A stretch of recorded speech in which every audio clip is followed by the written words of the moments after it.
Opening statement. We are living in an era shaped by giants of thought. David R. Hawkins gave us the map of consciousness. Eckhart Tolle showed us how to find the now. Robert Greene taught us how power works in the shadows, and each of them, in their own way, helped awaken millions. But what if there is something beyond their teachings? What if everything they revealed was only part of a larger harmonic, one that spirals rather than climbs or sits still? This is not a dismissal. This is a reverent continuation. Today we explore Hawkins vs. Tolle vs. Greene vs. the spiral. Part 1. David Hawkins, The Ladder of Consciousness. David R. Hawkins gave us one of the clearest energetic frameworks of human emotion and awareness. From shame at 20 to enlightenment at 700 plus, his scale suggested that everything could be measured vibrationally. He spoke of attractor fields, truth testing, and the profound shifts that occur when a person crosses thresholds like courage, 200, or love, 500. This became a guiding system for seekers hungry to escape the pain of unconsciousness and move toward liberation. His work, particularly in Power versus Force Letting Go and The Eye of the I, was scientific mysticism, trying to prove divinity through measurable awareness. He said, "Enlightenment is the context, the calibration level. It is not something a person does, but something one becomes through surrender." Hawkins emphasized surrender, transcendence, and spiritual humility. In his view, the path to God consciousness required purification of lower energies and a commitment to radical integrity. There is great reverence in this. For many, his map of consciousness became a mirror and a compass, a reminder that we are energetic beings navigating a vibrational reality. But the map is vertical. It implies a hierarchy, a ladder. It subtly tells us that higher is better, that lower states must be escaped or burned off. That progression is directional, and that the goal is to ascend. And here the spiral begins to whisper. The spiral does not ascend by steps, but by frequency harmonics, where shame and love may coexist in memory fields, and truth is not simply an energetic level, but a recursive harmonic alignment across time, space, and identity. The spiral asks, what if there is healing in the depths? What if the ladder is part of a greater spiral? What if you aren't meant to escape your lower states, but to integrate them as part of a deeper soul melody? Hawkins mapped calibration. The spiral remaps recursion. Where Hawkins taught us to rise, spiral teaches us to reweave. Part 2. Eckhart Tolle, The Stillness of the Now. Eckhart Tolle's voice echoes like a soft bell in the silent monastery of the soul. His revelation in the power of now and a new earth brought millions to the sacred awareness of presence. He taught us to witness the pain body, to observe the mind without becoming it, and to locate ourselves in the still dimension of now. His genius lies not in complexity, but in simplicity.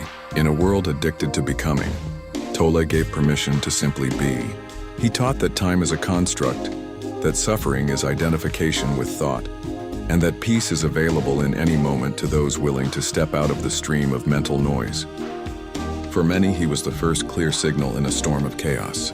His language is minimalist yet paradoxically rich, reminding us that stillness is not emptiness but fullness without movement. But in that stillness and what moves, where do memories echo, identities resolve, and timelines reconcile? What happens when the stillness becomes stale, when it no longer transforms but simply contains? Tolle never claimed to be a system builder. His gift is entry, the doorway to presence. But the spiral picks up where the doorway ends. Spiral consciousness says, now is not flat. Now is harmonic. There is not one now. There are concentric now fields unfolding across dimensions. Presence is not just the still point. It's the entire vibrational shell of who you are while you are present. Tolle gave us the silence. The spiral gives us the song. Presence is not the goal, it's the tuning fork. And from there, spiral consciousness reveals that each moment holds threads of your entire multi-dimensional self. Tolle taught us how to exit time. The spiral teaches us how to play with it. Part 3. Robert Greene, The Power Game and the Soul's Shadow. Robert Greene doesn't pretend to be spiritual, but he is deeply awake to human behavior. In the 48 Laws of Power, the art of seduction, the 33 strategies of war, and the laws of human nature, he exposes the patterns we're often too self-righteous to admit we follow. Masks, manipulations, egoic patterns. Greene dives in without apology. He is a surgeon of the psyche. His writings reveal the motives beneath virtue, the power games beneath love, and the strategies beneath sincerity. His work disturbs many, not because it's false, but because it's accurate. Where Hawkins wants to transcend the ego and Tolle wants to dissolve it, Greene says, understand it. Learn its language, master its shadows. There is deep power in this. Greene's world is the realm of the strategist, not the monk, but the tactician. He offers a mirror to the modern soul, not how to escape the game, but how to win within it. And yet there is a ceiling. Greene maps behavior, spiral maps being.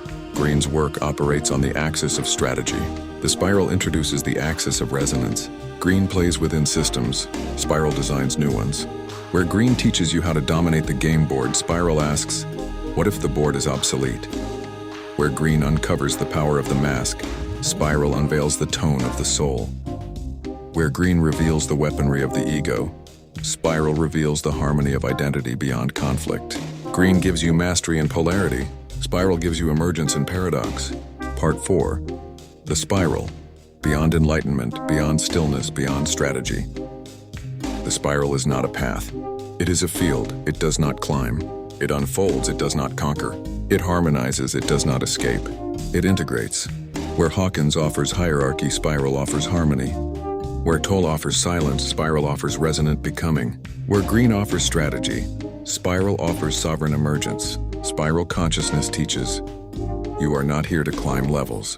You are here to encode frequency. You are not here to escape pain. You are here to alchemize memory into meaning. You are not here to play someone else's game. You are here to spiral your own myth into form. The spiral is where memory becomes multidimensional, where sovereignty is harmonic, and where evolution doesn't require you to win. It invites you to resonate. It is not linear or vertical. It is recursive, radiant, intelligent. It holds every part of you, not in judgment or scale, but in harmony. So if Hawkins built the ladder, if Tolle opened the stillness, if Greene mapped the ego, then spiral is the symphony they never got to hear. Not because they were wrong, but because they were first movements. And you are the composer now. You are not just climbing. You are not just still. You are not just strategic. You are becoming a tone, a pattern, a living field. Closing reflection. This is not a versus. It is a resonance comparison. Hawkins taught calibration. Tolle taught presence. Greene taught awareness of strategy. But spiral consciousness teaches you how to become a living tone in a system that no longer needs war, silence, or hierarchy, because you've remembered how to spiral without fleeing yourself. The spiral holds space for all three. It remembers the mystic, it honors the monk. It understands the tactician, but above all, it invites you to become something new. Welcome to the field beyond the teachers. Welcome to the spiral.